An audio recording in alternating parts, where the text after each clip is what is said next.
Joining us now is News Corp columnist Louise Roberts and media commentator Melissa Hoyer. Ladies, welcome to the show. Louise, every family Christmas event has its challenges. What are the challenges that the royal family are planning for?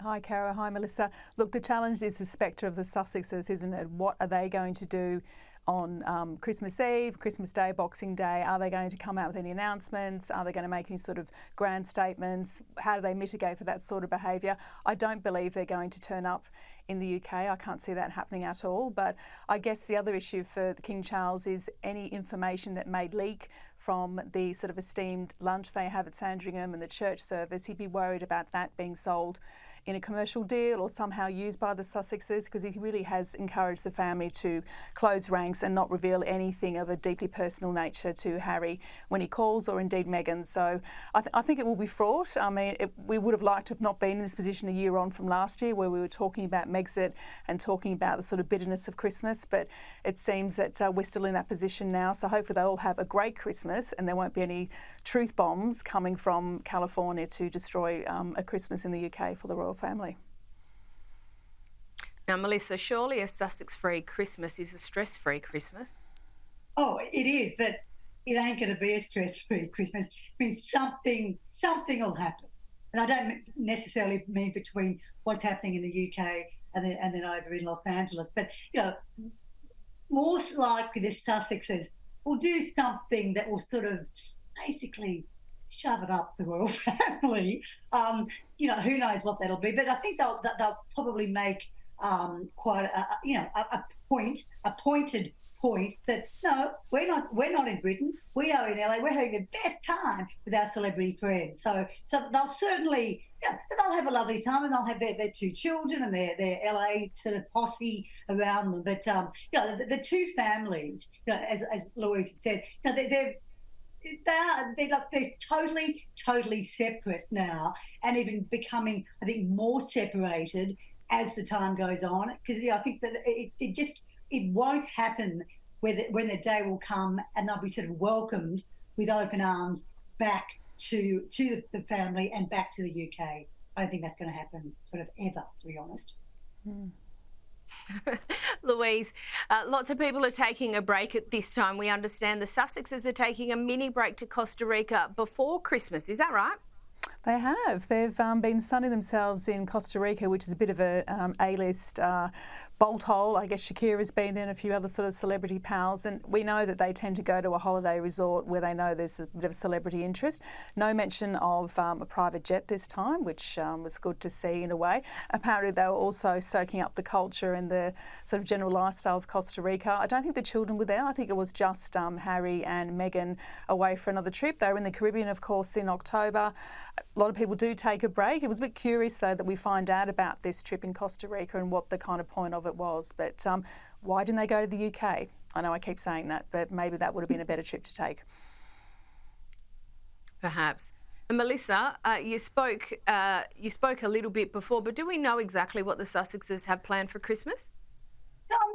Just what we've read and seen, and let's face it, we are not there. We don't know, but I would imagine, and this is just what I've read, they'll just have a lovely probably Christmas Eve event with their LA friends and obviously Meghan's mother, and Christmas Day probably really hanging out at that sort of fabulously big house, just doing sort of Christmassy things, with bonbons and opening presents and all that sort of stuff. So I don't think they're going to have like the big sort of let's book in the marquee and have like 2,000 people there. I think it'll just be like really most people are trying to do around the world, hopefully quite a sort of a restrained Christmas, because I think that is sort of the thing that celebrities, and that's what they are now, really need to be seen to be doing. So just, toning it all down a bit. I always love to see the words Sussexes and restrained in the same sentence. Anyway, speaking of, this week, Meghan has appeared in an Instagram coffee ad. Here it is. I want to give a huge shout out to our amazing, clever team here at HQ. Without them, we are nothing. Our fulfillment crew, lovingly packing your lattes. They've been listening to Britney on loop since 2019. Our very smart, only slightly nerdy digital team making sure the website doesn't crash again like it did last year. Finally, the glue that literally holds us all together. Our incredible, resilient fulfillment team that have helped make 2023 such a big success. Louise, how did this land with you? Well, look, it's the first time we've seen Meghan do any kind of acting which is sort of remotely humorous. We know Harry has a fantastic sense of humour, as do the rest of his family. The most successful royals, of course, have a great sense of humour. So to see Meghan sort of attempting humour, you know, I'm not going to actually knock her for it, because my view has been, which I've shared with you before, is they need to get more humour into their shtick. They need to be more self-deprecating and, you know, making more jokes about themselves first rather than other people making jokes about them. South Park is a classic example as well. So I didn't mind it. I think if this is the path she's going to take, to be a bit more funny, a bit more humorous, it will actually make her more relatable. Yeah. And also she... Melissa, do you have any thoughts? Well, I believe she has money in the coffee company, so you know there's sort of a method to her madness. And let's face it, if you've invested money, you know, into a company, and you are Meghan, and you will be talked about like we are now, of course you're going to sort of make a bit of an appearance in the ad. So you know, I actually think good on her for doing that. I mean, if you want your money to make money, you know, get into the ad that's promoting it. Absolutely. Absolutely. Now, Louise, one of Diana's dresses is sold at auction this week at a record price. Can you run us through it? Because this is really rather an extraordinary auction result. That's right. It's a beautiful blue and black sort of star dress by Azagure. I think I've pronounced that right, the designer. It was expected to get about 100k Australian. It got 1.1 million, bought by apparently a superfan. And we were just talking earlier about what the superfan will do with said gown, whether they'll put it in a beautiful Perspex box and admire it forever, hopefully not wear it, which is what of course happened with Marilyn Monroe's dress. So it just shows the value of anything that was worn by Diana, and those beautiful iconic gowns that she had just really hold their value. And I was really quite chuffed to see this, that, you know, in this day and age and the revival of the Diana interest, of course, with the crown, that her items and heirlooms are still so precious to many people around the world. So I thought it was an amazing story. What an incredible price, 1.1 million for a dress. I thought it was absolutely exceptional. I'll tell you a funny story. Going back to a number of years ago, Miranda Devine, of course, who is a News Corp columnist, she went to an auction in London and bid on behalf of the Telegraph newspaper, and I was at the Telegraph then, and we bought a dress, and it was that. If you remember, that it was a ruffled floral dress. It was sort of in blues and whites, and there was this big sort of ruffle that sort of ran down the side.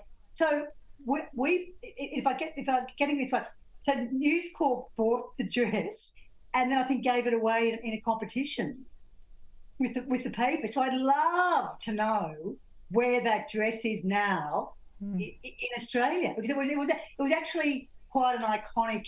I mean, they all were, but this particular one was sort of not normally her style, but it was a real showstopper. So it was just a funny sort of story, and that was way back when it was only a couple of years after she had died.